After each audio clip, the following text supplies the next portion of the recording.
E paz, queridos, irmão Jorge Cardoso aqui no Vivendo em Graça. Bom, como o irmão Jorge não perde as oportunidades, né? Eu costumo dizer que não se deve perder as oportunidades. Você perde hoje, amanhã você não tem mais, né? E aí eu quero falar para você aqui sobre um assunto, né? Eu até falei com o irmão, olha, eu vou falar sobre esse assunto, não vou citar seu nome, não vou citar, né? Claro que não, mas eu vou para a internet. Vou para a internet e vou falar sobre esse assunto, porque isso aí acontece. Claro que acontece. Claro, está acontecendo agora, neste momento. E ele permitiu. Bom, eu estava conversando com o irmão dentro de um mercado, mas hoje é dia 21 de março, tá? Para você se atualizar, né? 21 de março de 2025. Tem uma semana mais ou menos que eu estava conversando com ele e ele estava me passando esse assunto. Antes que eu fale, peço a você aí, nos ajude no canal, comente, compartilhe, curta aí o nosso canal, visite o canal do nosso irmão Carlos Gomes, Democracia Espiritual, Escatologia Consumada Pura, tá bom? Preterismo Completo Puro. Vai lá, ajuda lá, nosso irmão Carlos Gomes.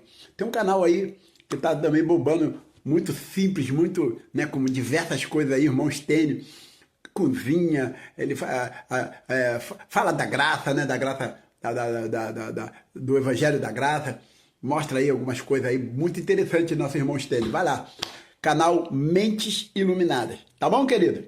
Então vamos lá. E esse irmão estava falando para mim o seguinte, ele desabafando comigo, ele falou, Jorge, sempre fui um pai ele se considera um bom pai, ama os seus filhos, e ele disse, só que eu saí do sistema, não quero mais participar do sistema, eu entendi, estou entendendo o Evangelho da Graça, estou entendendo que não é quatro paredes, estou entendendo que não são leis judaicas, está tendo um entendimento como adorar a Deus, em espírito, em verdade, né, do jeitinho dele lá. Ele não quer mais participar dessa sujeira, porque eu falo que a sujeira é bagunça mesmo. Eu não estou falando dos irmãos que lá estão, tá? A maioria são gente boa, tá, querido? A maioria dos irmãos que estão dentro do sistema, a maioria são gente boa. Mas existe um grupinho igual o que eu vou falar agora, que infelizmente deixa a desejar e mancha o Evangelho de Cristo. Já tem um pastor que mancha demais, né? Ainda tem os irmãos que vão pela cabeça desses vagabundos, desses bandidos, aí acaba manchando mais ainda. Mas vamos lá, não podemos generalizar. Então ele estava dizendo que ele resolveu sair. Ele era do mesmo sistema, da mesma denominação que os filhos, né? Da mesma denominação que os filhos. Resolveu sair, não quer mais. Aí ele disse que vinha notando que os filhos já não moram mais com ele. Ele vinha notando que somente ele dava um bom dia, dava uma boa noite. Pelo zap, pelas redes sociais, ligava. Como é que você tá? E aí? Como é que tá as coisas? Como é que tá? Só ele viu que os filhos, nada. Ele resolveu dar um tempo. Ele falou, peraí, deixa eu fazer um testezinho aqui. Tem alguma coisa a ver com a religiosidade? Ele resolveu, ou eu que estou enganado? Ele disse para mim, Jorge, eu resolvi fazer o teste. Tem um mês, ele falou comigo semana passada, ele disse, tem um mês que os filhos dele não se comunicam com ele, porque ele parou de se comunicar, ele parou de mandar mensagem. Ele falou, vamos fazer o teste, vamos ver se eu tô com problema, de repente, só eu que mando, eles não precisam mandar. Mas vamos fazer o teste. Um mês, que ele falou que os filhos não querem saber se ele morreu, se ele não morreu, se ele está comendo, se ele não está comendo, se ele está bebendo, como é que está a saúde dele, como é que está a vida dele. Ele disse que é uma pessoa, né, um pouco debilitada, né, tem seus probleminhas de idade, e estão nem aí os filhos. Religiosidade, querido.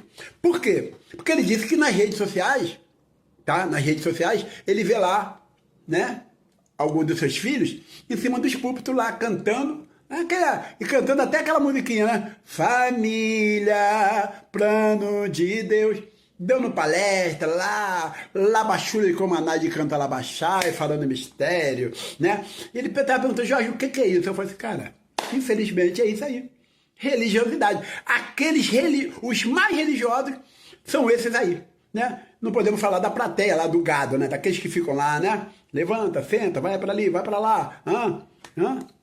Agora aperta a mão do teu irmão, agora vai embora, deixa a oferta, deixa o dízimo. Esse povo, coitado. Mas aqueles que ficam lá em cima mandando o povo, né? Aleluia, levante a mão, glória a Deus, abaixo de comandar. São os mais que fazem essas coisas, são os que fazem essas coisas, né? Desprezam o pai, né? Desprezam os idosos, Estão nem aí para nada. São os hipócritas, como Jesus chamou. Foi Jesus que chamou. Hipócrita é a liderança religiosa. Os que estão lá em cima liderando. Não é só os pastores, não. Porque tem muita gente que não são pastores, não tem título de pastor, mas estão lá em cima liderando. Estão dando os estudos de família. Estão profetizando, botando a mão na cabeça dos outros. E desprezam o pai. Eu fiquei triste por ele. Entendeu, meu? Não, a minha mãe falava que quem tem vergonha não envergonha os outros. Tá? Mas se você quisesse, você poderia ir lá no momentinho desse que ele estivesse lá, família, lá baixando com a mamãe, pulando pra lá e pra cá. Você se levantasse e falasse assim, eu tô aqui, ó. E aí? Vamos lá, vamos honrar o pai, vamos honrar... Eu posso dizer pra você que é o seguinte, do pastor deles, eles não se esquecem. Ah, mas não se esquece mesmo, cara. Eu acredito que todo dia, pastor, e aí, pastor, e aí, pastor, e aí. Eu acredito que não se esquece do pastor. E da turminha lá, da panelinha, né? Não se esquece, querido. Mas se esquece do pai, né? Fiquei triste por ele. Fiquei muito triste. Complicado, né? E aí, você religioso? Tá? Você religioso. Não, já disse que eu não posso generalizar, tá? Não posso generalizar. Mas a maioria tá aí dentro desse contexto aí. Estão aí, né? Cospem em santidade, são santos, são poderosos, vivem aí, mas estão aí, ó. Olha aí o exemplo. E aí, queridos? Você também tem essa experiência aí? Você que saiu do sistema que está em graça, e aí? Como é que tá a sua família? Tá apoiando? Tá te apoiando como na vida, né? Não estou falando na sua atitude, não. Cada um tem o seu, né? Ah, se você for para macumba, se você é católico. E aí, seus filhos te apoiam? Seus filhos te apoiam? Não, seus filhos te respeitam, te honram? E você, pai, também honra seus filhos? Fala aí, porque ele estava honrando. Ele falou que estava honrando, mas teve uma hora que ele parou, né? E agora ele falou que vai ver o que acontece. Que Deus nos abençoe, queridos.